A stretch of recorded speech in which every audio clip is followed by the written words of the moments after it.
It's alive! It's alive! Hey guys, Ash here coming at you today in Raid Shadow Legends. What's going on, guys? Welcome to the channel. I'm happy to have you here. Send some good vibes your way. Yesterday, I asked you guys, which current Doom Tower boss do you find the most challenging? I don't ask these questions just for the heck of it. I ask because I like to cater my content towards what you guys want to see the most, where you need help the most. So we have Griffin. 3% of you guys say that the Griffin, I'm not sure if you're trolling me, or if you really struggle with the Griffin more than these other champions. We get 11% of you guys saying the Scarab King. We have 36% saying Dark Fae. I put out a video, by the way, on Dark Fae, all epic team last week, I want to say, all auto, all epic, in case you missed that. But a whopping 51% of you and 15,000 people voted actually chose Bommal The Dreadhorn. So, ask and you shall receive. I want to show you the easiest and maybe the cheesiest strategy to kill Bommal on Doom Tower floor 90 hard. That's the hardest difficulty that you can fight Bommal on. Now, there's a bunch of champions in the game, guys, that are Bommal beasts, if you will, right? Some of my personal favorites, there's a lot, but obviously, Volgoth is going to be amazing. I've seen a bunch of teams run multiple Volgoths because of that Festering Dynamo to heal your team right back up. There's some solo champions, such as Samar Gem Curse, easier stages, you know, the normal track, the normal difficulty track, even a champion like Burringiri can actually solo some Bommal difficulty levels. But for my money, and Geo is just a boss everywhere. He can't solo, but Geo can just do tons of damage, right? He's amazing, right?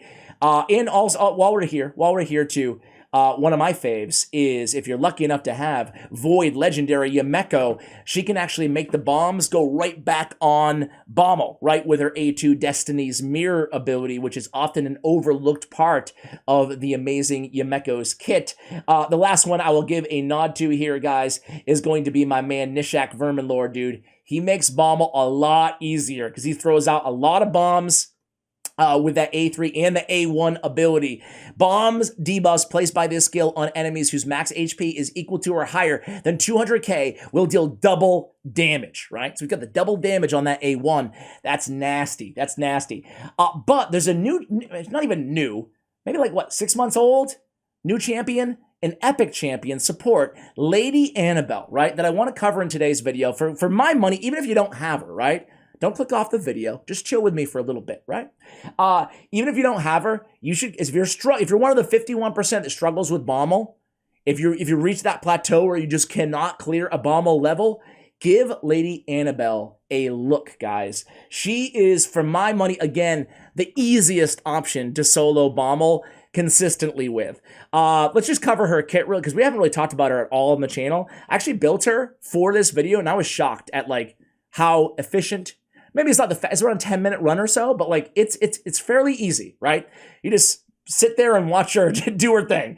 Anyway, Covetous Nails attacks one enemy 2 times. Each hit heals his chain by 3% of their max HP.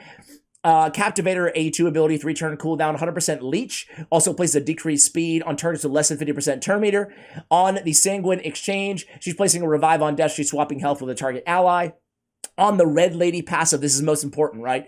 Heals the champion by 50% of their max HP whenever an ally or an enemy dies. That's going to be a lot of self-healing, ladies and gentlemen. So let's go ahead and show you how I built her. Keep in mind, this build that you're seeing right now is for the most difficult stage, okay? It's going to get a little bit easier. The threshold of stats that you need, you can mess around depending on where you are in the game. It's going to get a lot lower depending on the difficulty, the floor, and the track, normal and hard, that you're on, of course. So we have Immortal in regen gear. That is the special 1-2 potent combo for any champion who's going to be soloing stuff in this game, right? Total stats here. We're shooting for around 85k or higher on the HP. I'm just shy of 100k here. It's a little bit easier too, dare I say, to get some of these stats with Ascension, Artifact Ascension. You know, I was lucky enough on one of these on the boots, right? I got speed boots on her, and I got an HP percentage, and I was like, sign me up. I only ascended 1 artifact, but 20% HP is massive. It took me, you know, quite a bit higher. I think I was at like 92k or something. So anyway, we got that. Great. It was maybe a little bit higher than that. Maybe a little, but whatever. All we care about is HP and speed, guys. That's all we really care about on this build. We don't need a ton of resist. It's nice to have, but we don't need it. A little bit of accuracy, sure, I guess that's nice to have for those leeches and stuff, but we don't need it. We need speed and we need HP. Speed threshold, I've seen this say around 240 is required, but I'm able to do it on 229, and I venture a guess I'm able to do it maybe even a little bit lower than what you see here. So we're looking for, obviously, HP percentage on the chest, HP percentage on the, that's where we get all the crit rate, a quad crit rate roll there, HP percentage, excuse me, on the gauntlets, speed on the boots, and you guessed it, HP, and more HP. As much HP as we can possibly get in speed as substats. In terms of our masteries, most importantly, guys, War Master, right? To get the damage. We need the War Master damage, otherwise it's going to take us probably 4 hours to go ahead and solo. But our damage is going to actually come from the War Master procs. So let me move myself out of the way here. You guys can see on the support tree here, we want the healing masteries.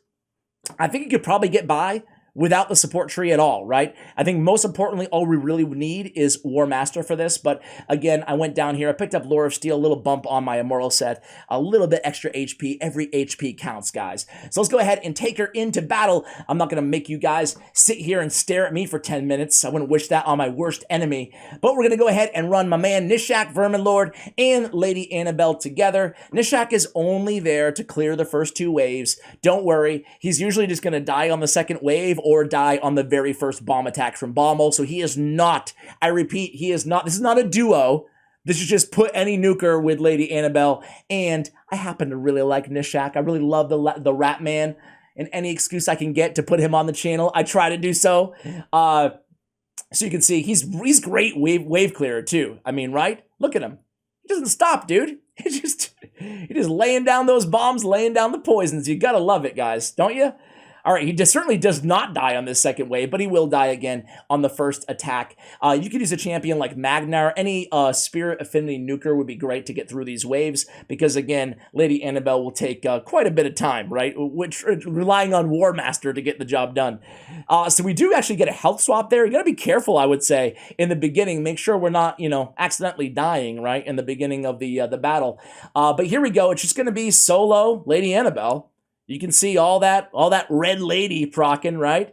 The HP burns are landing on her, but again, look at all those heals from the regen, the immortal, and then again, every time a bomb dies, the red lady passive is going to get that big heal, and that's it. That's the name of the game, guys. So again, for my money, this is the easiest strategy to beat even Bommal on the hardest difficulty in the game. This is a champion that if you pull her, you should at least keep her in your vault if you run into any issues with Bommal, right? Because she's a cheesy strategy, but she's a sure thing strategy to go ahead and clear this boss. Guys, I'll come back at you in about, 8 to 13 minutes, and we'll see what we get here. Be right back.